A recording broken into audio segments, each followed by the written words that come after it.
Jaya Prabhupada, Jaya Prabhupada, Jaya Prabhupada, Jaya Prabhupada.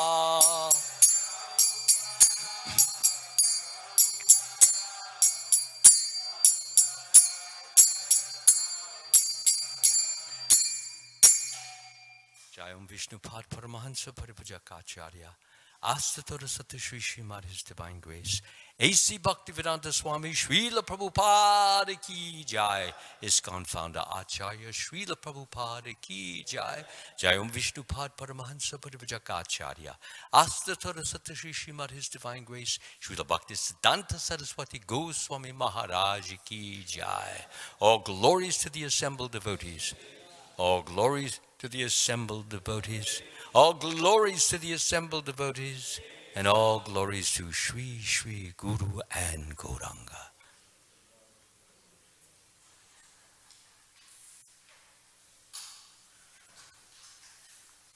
Om Namo Bhagavate Vasudevaya.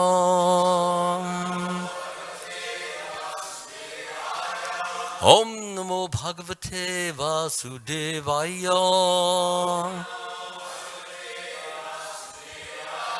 Om Namo Bhagavate Vasudevaya.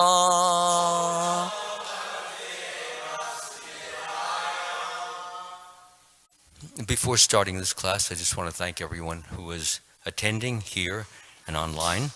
It is my pleasure and privilege to share these merciful teachings that Srila Prabhupada has so kindly given to us, and I pray that all of us may be benefited from them by the mercy of Srila Prabhupada, by the mercy of all of the great sages, and I pray for everyone's blessings here so that I may say something useful and beneficial for all of us, so that we may all move further along and further upward in our pursuit of God consciousness.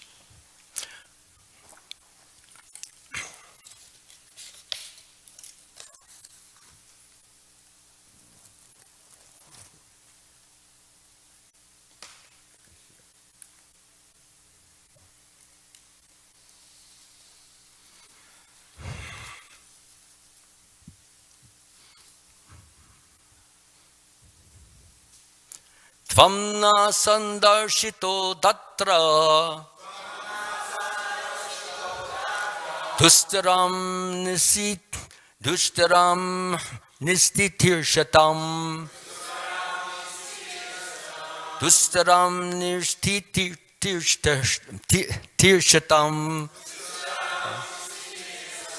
kalim sattvaharam pumsam Karnadara Ivanavam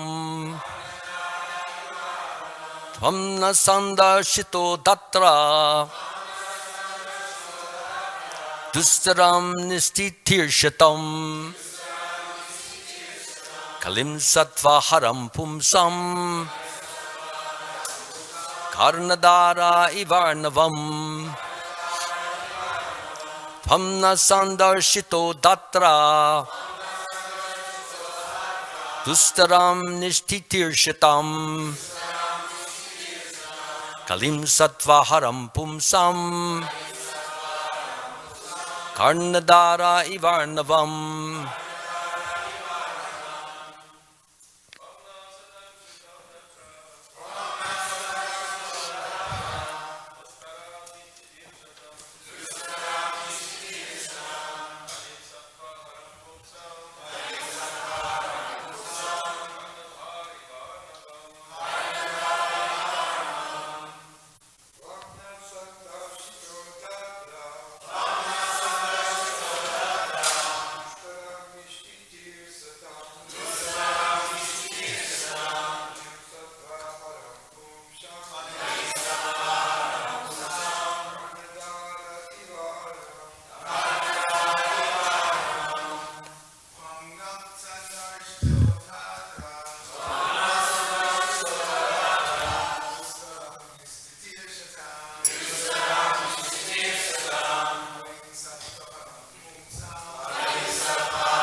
Haram nistitirchitam kalim sattvaharam pumsam.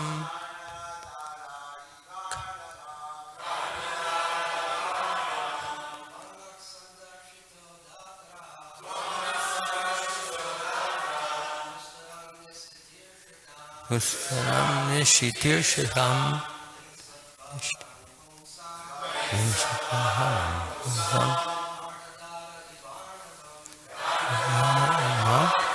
Ladies, please.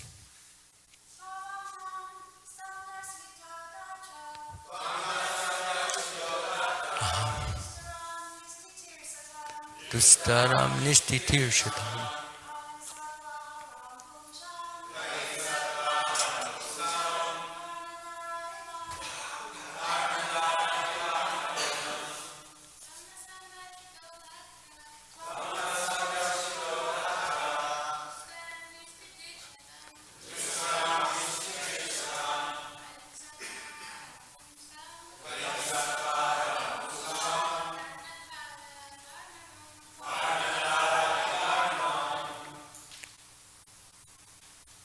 Any other ladies? Any other men?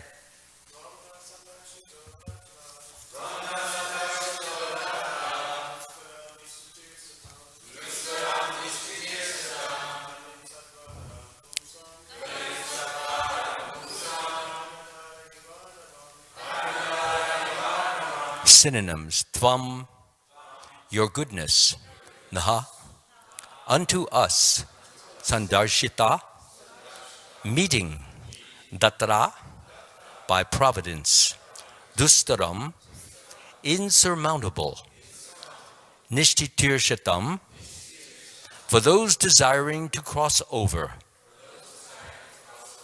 Kalim, the age of Kali; Sattvaharam, that which deteriorates the good qualities;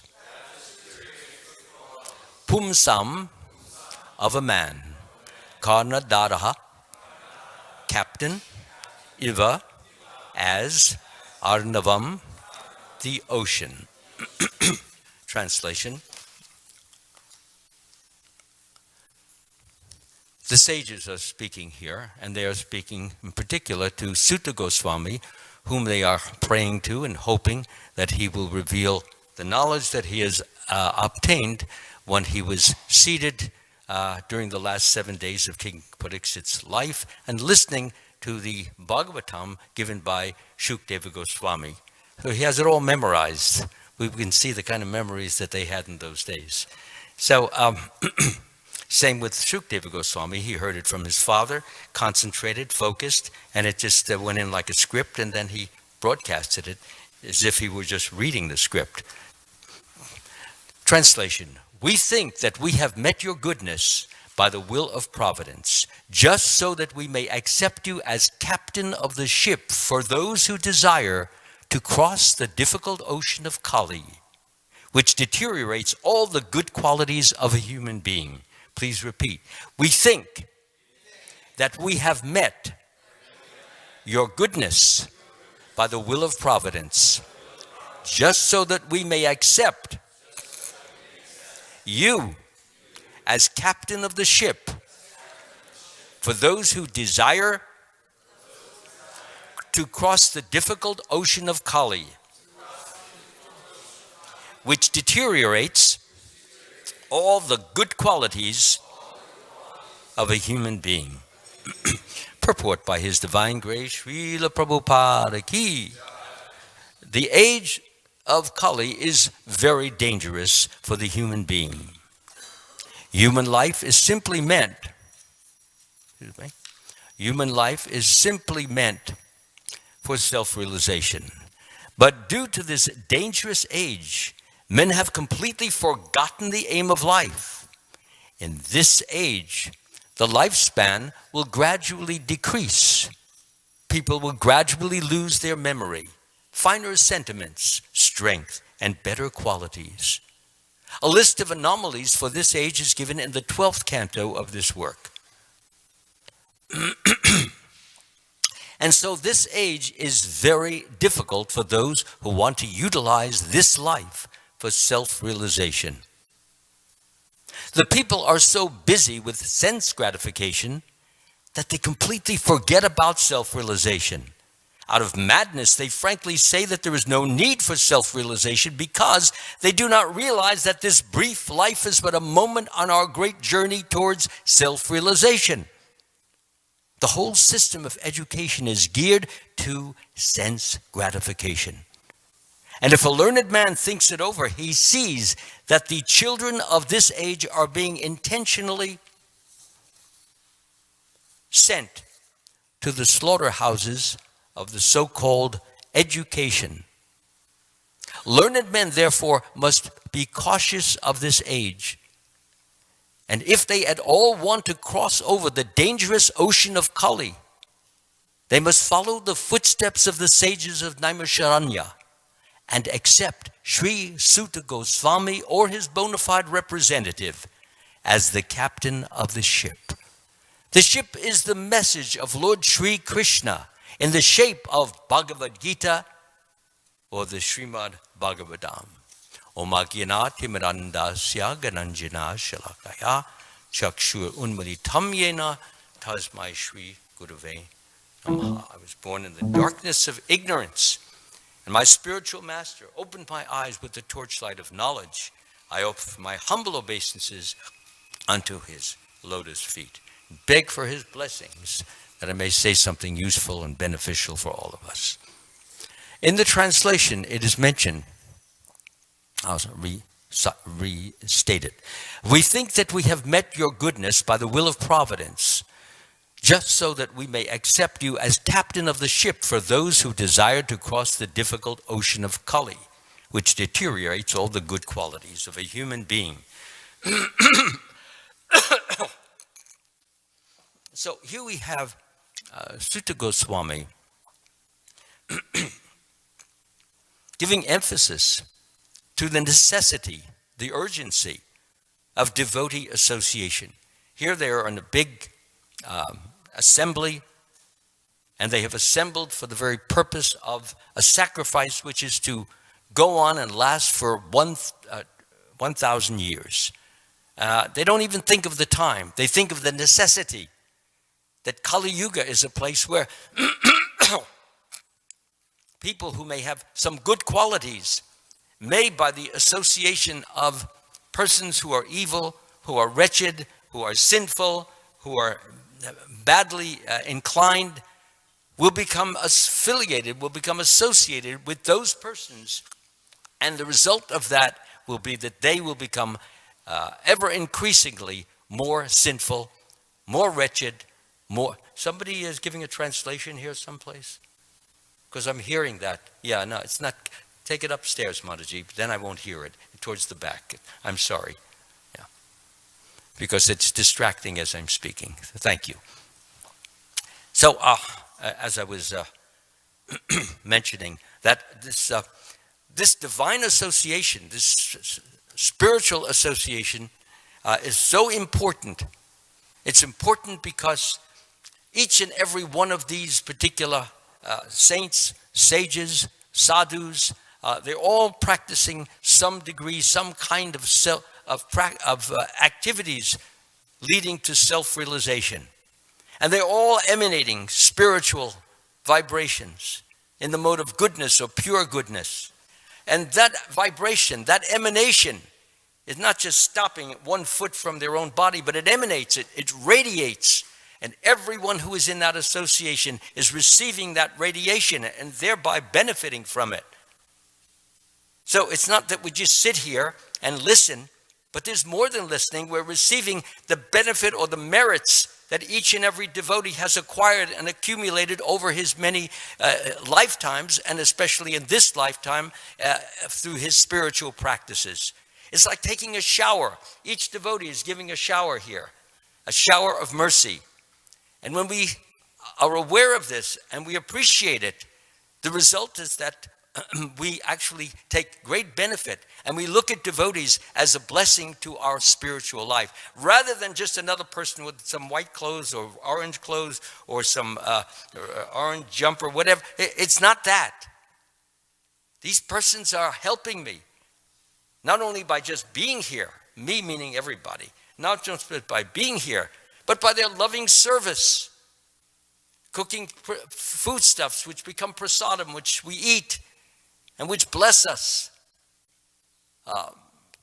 performing worship on the altar, which brings pleasure to the Lord when the worship is done with affection, with surrender, with submissiveness, and with thankfulness. Wow, I am getting an opportunity to serve the Supreme Lord of the universe. Who am I to get such a great position?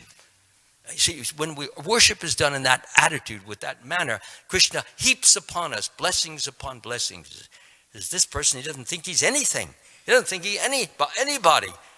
He's feeling that he's being blessed by just being here and being given the opportunity to do the service, and not like some of the devotees that, well, I'm doing the deities a favor today.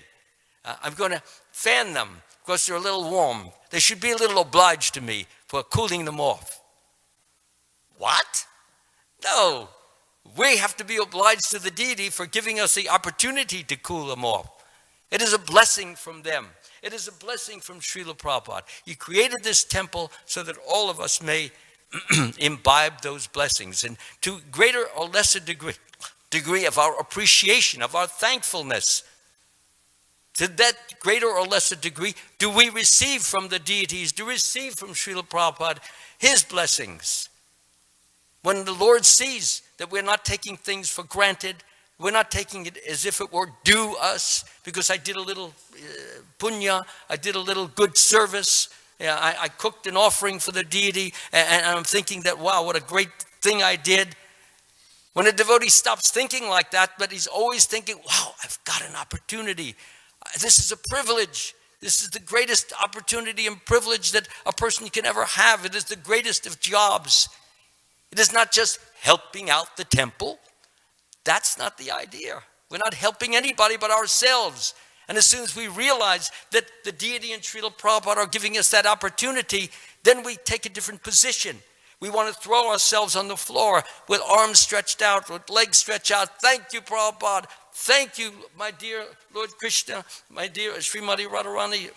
Thank you, Gaurnitai. Thank you, Jagannath, Baladev, Lady Subhadra. I don't even deserve to be allowed into your temple. And yet, in spite of my sins, in spite of my faults, in spite of my wrongs, you let me in. Thank you, Lord. You deserve the greatest of applause. You are allowing a horrible, sinful person to come in and purify him through your association. I am so grateful, and I'm so fortunate to be in such surroundings. Not only I get the deities association, I get the wonderful association of the devotees and their beautiful singing voices as they glorify the Lord. So this is the value of good association. It should not be taken lightly, cheaply, ordinarily, as unimportant as just another person. Sometimes when we become very familiar with each other, we tend to look at each other, regard each other as just ordinary persons. And while we can interact with one another that way, in our heart of hearts, in the back of our mind, we should be thinking always, they are not ordinary persons. And if we can remember the truth, then even our joking and our playfulness and our frolicsomeness, which is natural in devotional service, it will not affect us, because we will keep in mind that they are all devotees of Krishna, and I am being blessed by their association. So, moving ahead. In the purport, it is mentioned, but due to this dangerous age, men have completely forgotten the aim of life. In this age, the lifespan, well, we'll get to that in a moment. But it says that men have completely forgotten the aim of life. First of all, most men, most women don't even know what the aim of life is. They don't know that the aim of life is to achieve God realization, or on a higher level, to just give constant attempt to give constant pleasure to the Supreme Lord. That is the aim of life. To please Him in every which way that we are capable, according to the talents and the lights that He gives us. This is the, as it's mentioned here, this is the aim of life. To be constantly involved, constantly absorbed, constantly attached to the Supreme Lord, so that there is never a moment where we are not either engaged, we are not thinking, and we're not loving the Supreme Lord. This is the idea. But it says over here that men have completely forgotten the aim of life. So what does that mean? Most people, I never grew up with the idea or the knowledge of what the aim of life is. My understanding of this, forgotten the aim of life, is that we all once knew the aim of life, especially when we were in the womb. In the last 2 months of when a woman is pregnant, the soul awakens. We can get this, by the way, for references in Lord Kapila's discussion with his wife. What is her name? Yes, Mother Devahuti. So he was discussing this point. And the point is that in the last 2 months of when the woman is pregnant, the soul arises or awakens from its sleep and becomes aware of the fact of who it is, why it's here, what the true purpose is. And it begins to pray, "Oh, my Lord, in my last life I forgot you. I became entangled, I became absorbed, I became filled with all sorts of illusory ideas, and therefore I've had to take this birth all over again. And so I am begging you, my Lord, please do not let me forget the purpose of life. Right now I know it. Right now it's clear. Right now I'm in this very uncomfortable situation." Sometimes the Freudian psychiatrists or psychoanalysts, they try to say, yes, everybody wants to go back into the womb. What is he talking about? When you're in there, you're all just bunched up and enclosed in this little encapsulated, uncomfortable situation. And you're awake now, fully conscious. So no, that is a flaw.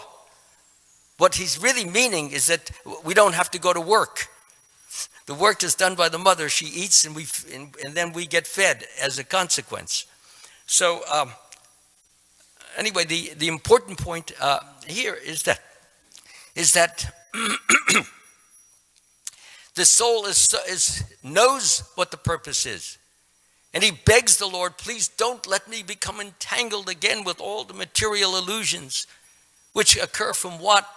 We have mother, we have father, we have sister, we have brother, we have aunts, and we have uncles, and we have business associates. We become entangled and attached to the degree that they give us pleasure, and we are filled with disgust or hatred for them to the degree that they give us discomfort.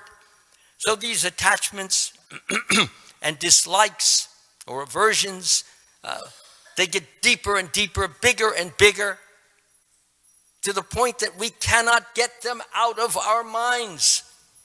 They're in the mind.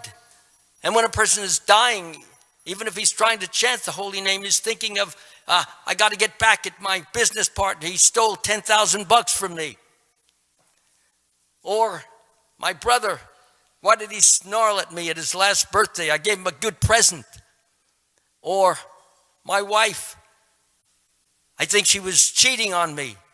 Why is the person thinking these things at the last? Because he's attached. Attachment means it's like you take some epoxy and you stick it on here, and then you wait 10 minutes. You can't separate it because it's glued. It's tight. Similarly, our attachments become like the epoxy, so attached, so glued. So Srila Prabhupada is mentioning here, this is of course the result of this terrible types of education that we have. He calls it the slaughterhouse education. Slaughterhouse meaning that in effect the soul is killed. Of course the soul can never be killed, but when you keep covering it with illusory matter or material matter, and lust is good.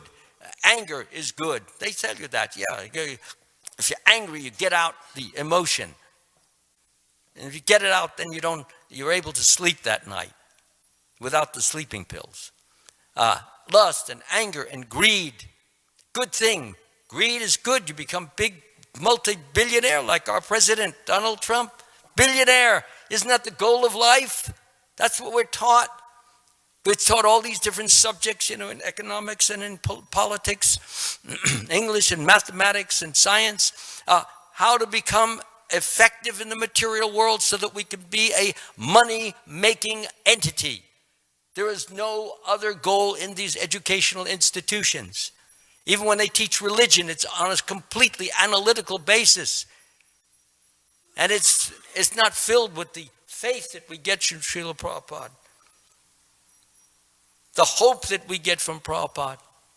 The love that we get from Prabhupada. It's just analysis. Well, I think he means this. Well, I think he means that. No. I think he means this. No. He means that. This is and then if you remember all the thises and the that's, maybe you can get an A on the examination and go on to teach the same thing. So, what is the value? The value of such an education? It really has no value. And one should not misunderstand me as to mean that one should just not have an education. That's not the idea at all. One can have an education.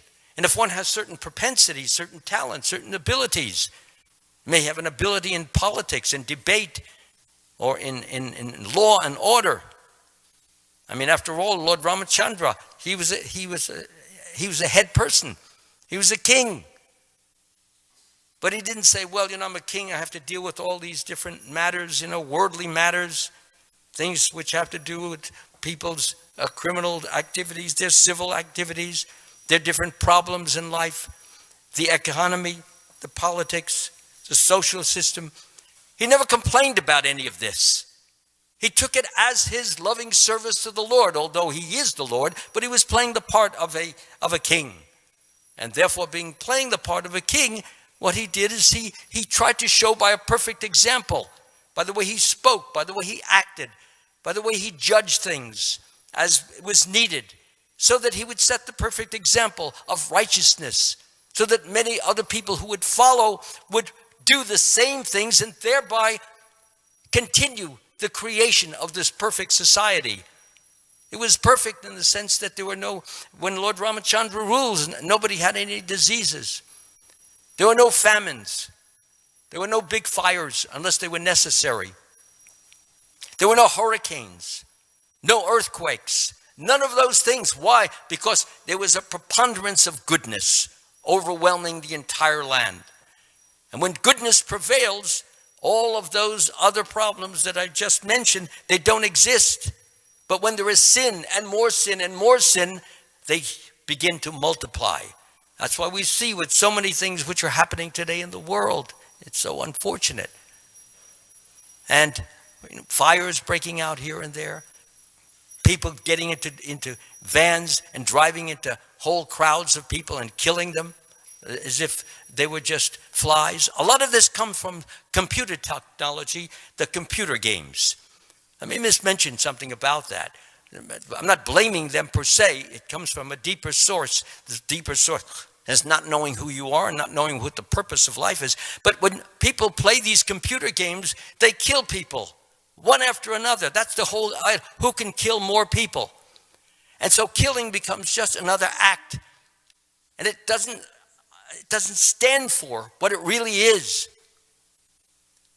To take another life which has a potential, which has a possibility of being happy and fulfilled and God-loving. He doesn't understand any of that. Just kill, until it's just, one becomes callous to the very idea of killing. And sometimes we hear about these 6-year-old, 8-year-old kids. They just find their father's revolver and their brother comes home, boom, boom, boom, boom, brother's dead. Why did you do that? I just wanted to. Why did you want to? I don't know. I just wanted to. I like to. Because that's what they play on the computer games. Kill. So therefore we should be very careful about what we show our children. course, I know the question is going to come, what about Krishna when he kills the demons? Is that a good game to play? As long as he understands, the child understands why Krishna is killing the demon, that's okay, you see. Not just kill, kill, kill for the sake of killing. You're good, you're bad, you're bad, you're good. Krishna stands for, as he himself mentions in his own words, whenever and wherever there is a decline in religious practice and a predominant rise of your religion, at that time I descend myself to deliver the pious and to annihilate the miscreants, as well as to reestablish the principles of religion. I myself appear millennium after millennium. So yes, there's a time for violence and there's a time for peace. And we should not just put down violence for violence sake, because it's necessary to defend a country or a civilization that is striving to maintain peace and creativity amongst its people. So that is a very important point that is being made here, that we can achieve many of our goals. We have people here who are musicians, and they're playing for Krishna at our festivals, and they're giving Krishna consciousness to persons in a very beautiful way. I was doing my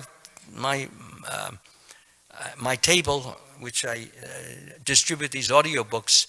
I was finding it difficult to concentrate on my own service, because I was hearing Surah and the girl there. It was just so beautiful. It was mesmerizing. I said, this is really fantastic. People can become Krishna conscious just listening to these wonderful tones. I wasn't hearing the rock and roll stuff over on the other side, and thank God I wasn't. But this beautiful Indian melodies and sounds and lyrics are very, very nice. So everything can be used. For example, George Harrison, he approached Srila Prabhupada, and he said to Srila Prabhupada, he said, well, should I shave my head off and put on a dhoti and be like every Prabhupada? Said, no, don't do that. He said, well, why not? I have this philosophy. I believe in the same thing. He says, yes, but you can be more useful to this movement if you stay out there and you create songs and perform songs which are God-filled, God-driven. And because you're so famous already, people will sing those songs and become advanced spiritually. And of course, he made this wonderful album called the Hare Krishna album. And one of the songs on it, we sing every morning, Govinda, Govinda. And so literally millions of people chanting Hare Krishna mantra. And that song went right to the top of the charts. And then there was My Sweet Lord.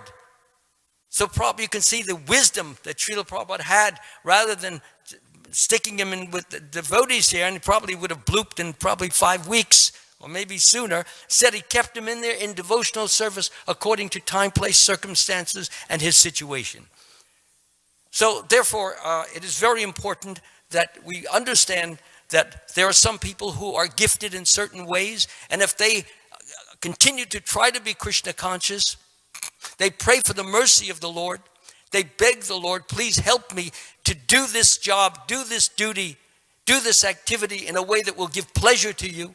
If you help me to think of you, if not in the front of my mind, certainly in the back of my mind, while I'm doing my service to you, I will be so grateful and so happy, because I know you will be manifesting through my words and through my thoughts and through my actions. And if you manifest, it will be perfect, because everybody will take the benefit of your thoughts, your feelings, your words coming through my body, and it can only be good. It can only be great.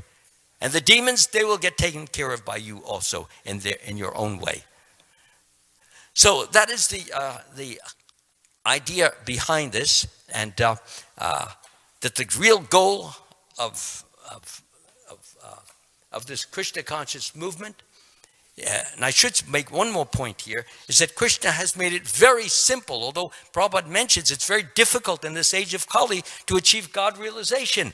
There's so many obstacles, so many things on TV, so many things in the magazines, so many things in newspapers, so many things on the internet. 1 minute this is pulling, another this is pulling, another this, someone is advertising some beauty soap so that your skin can look smooth even when you're 90 years old.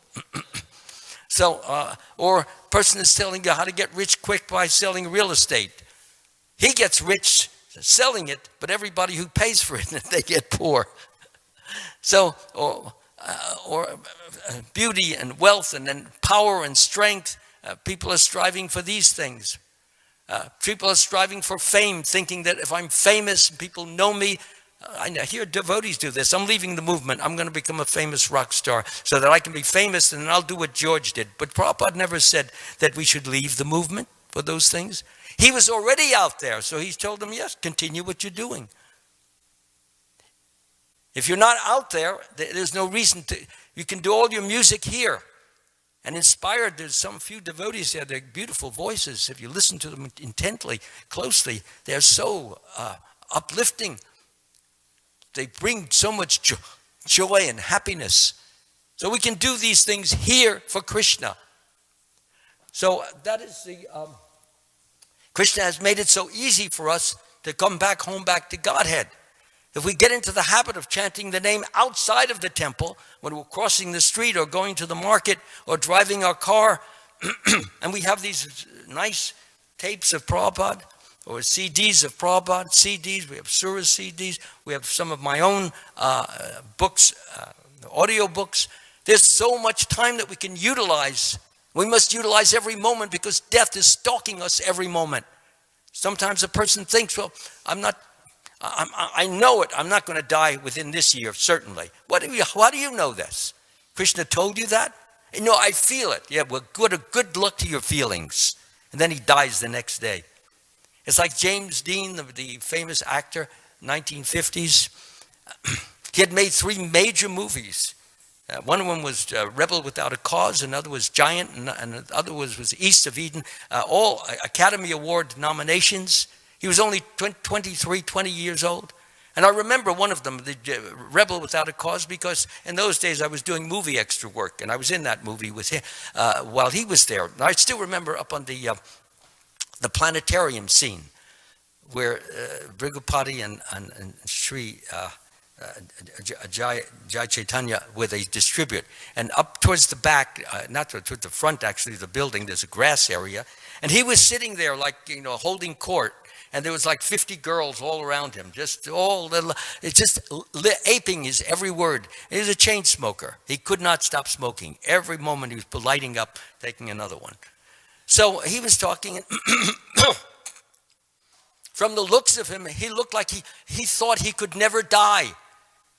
I'm invincible. I'm invulnerable. I'm here for now and forever. That's the look that he had. Well, let me tell you. Not long after that, he hadn't even seen 2 of the movies that he had completed that hadn't been released. He was in his Porsche car, which at those days cost him $7,000, which today would cost him probably $170,000. But he was driving his car, and he wasn't driving too fast. He was driving at a normal speed. But there was another guy coming on the crossway, and he was making a left turn, if I recall. And in making that left turn, Dean's car was coming this way. And they were on a collision course, and smash, Dean died immediately. He had a passenger who didn't die, only got a few scratches. And the person in the other car did not die. He got a few injuries. But James Dean died. Incredible actor. But he was thinking that he had it all. Nothing could stop it. Nothing will change it. I'm going on and on. I'm a forever person. And there you are. So we should all take a lesson from that particular example. We can go out and that could be the end. And if we continue to remember that idea and therefore remember Krishna continuously, constantly, unfailingly, unendingly, Krishna, Krishna, Krishna, even if you don't get the whole mantra, you will go back home, back to Godhead. Thank you very much. Hare Krishna. Are there any questions that I see a hand up? Yes, somebody bring the microphone.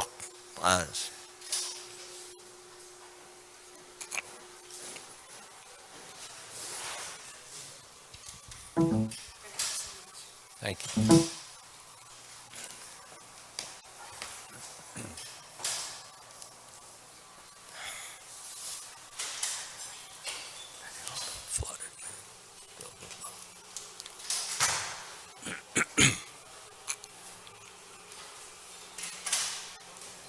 If you're having a problem, you can come up here and say it, then I will say it into the microphone, everybody will hear it.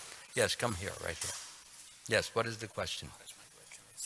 You can talk normal voice. You were talking about the importance the last 2 months when before child is Yeah. born, and child is praying for that, Yeah. having the chance to fully realize this knowledge. Yes. And now we are born, and now we're also facing to this spiritual life. And on one hand is to know all this knowledge, and then on another hand, if there is a difference in between fully realizing it in the heart, to unfold this realization. It's working now. And to lock in this realization so we can make it in one lifetime. Yeah. So my question, what was that in the spiritual life that made you realize and unfold this realization in your heart and fully lock in this realization? Oh, they got the microphone, but we're not going to do the whole thing. I would basically what you want to know. Now, when I don't get the timeline here, you're talking about when you're in the womb or when you're outside the womb. When we are outside. So when do we get that realization? To fully realize it in the heart that this is the only thing that Counts. So we would have green light and follow without deviations. Yes, okay. That's a nice question. As I mentioned, the living entity promises the Lord and begs the Lord for the help that he will become God realized in this life, and yet he becomes so surrounded by external affections and external deviations and external interruptions and interferences until finally he doesn't even know there's a spirit. He doesn't even know there's a spiritual life. So the whole point is that it's a question of a lot has to do with the family that you get into. You get into a family that is very materialistic minded, very difficult. So the question really is that, or the answer really is that we must try wherever we are at any given time to spiritualize our life in any which way possible. For example, a person may be passing, he just lives up the block and he passes the temple and he has a little curiosity. What is going on there? So he steps in and he looks in, takes his shoes off and comes in. His spiritual life has begun, you see. And if he has done some meritorious work, some charitable work, some loving work, some kind types of work, Krishna will bless him with interest in those things which we are deeply interested in. So that's the start. So the question really comes down as to when a person will become serious. He needs to have great association. It's that even 1 second with a person like Srila Prabhupada, it has such an abundance, or I should say a superabundance of spiritual potency that it can make you come from the state of forgetfulness of who you are and why you're here, come from that state and go to the other state of why am I here? What am I doing here? Is there a higher purpose, you see? Because that's what he breathes. And when he breathes, it comes into the person. And he doesn't even know why that's happening, but it's happening because spiritual emanation, as I said at the beginning, radiation is a force and it provokes certain kinds of thoughts.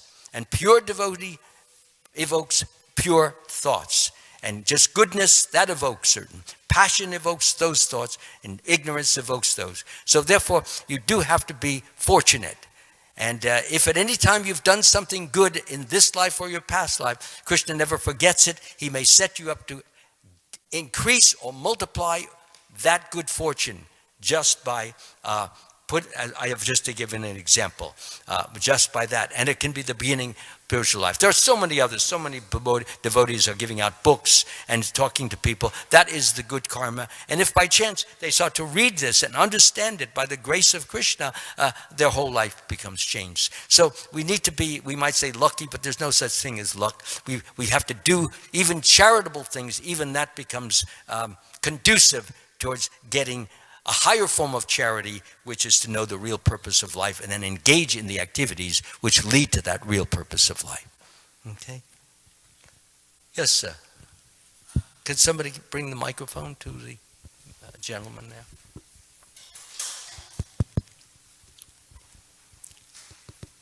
Hello. Is it on? Earlier, Maharaj, earlier you were mentioning how Krishna Could kills... you make it a little speak a little louder? You speak a little louder. I think it's... It's on. Okay. Maharaj, earlier you were mentioning how Krishna kills the demons, and I was remembering the painting of Aghasura that used to be over there, and I've also read that those demons represent our anarthas, and particular anarthas, and Krishna destroys those anarthas and removes them from us and kills those anarthas. But I don't remember what anartha the Aghasura demon represents that we have.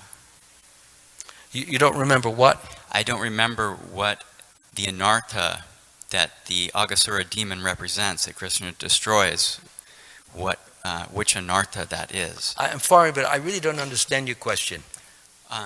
I'm sorry, it just doesn't, it's not clicking with me. You're talking about anarthas and what the anarthas represent? That Krishna kills the demons, and each of those demons represent different anarthas that we all have, and and that Krishna destroys those anarthas. But I don't remember what anartha the Aghasura demon represents. You don't remember what? I didn't catch that part. I don't remember which anartha the Aghasura demon represents. Oh, no, I don't either. Yeah, I don't know. I don't know which, and I don't think it's important. I think it's important to know what the anarthas are and to avoid making the anarthas. But who they represent and who they don't, I'm not conversant with that. And even if I were, I don't think it would add one feather to my spiritual glory. Next. No more? Again, thank you all very much. Have a wonderful, delightful, delicious prasadam breakfast. Hare Krishna.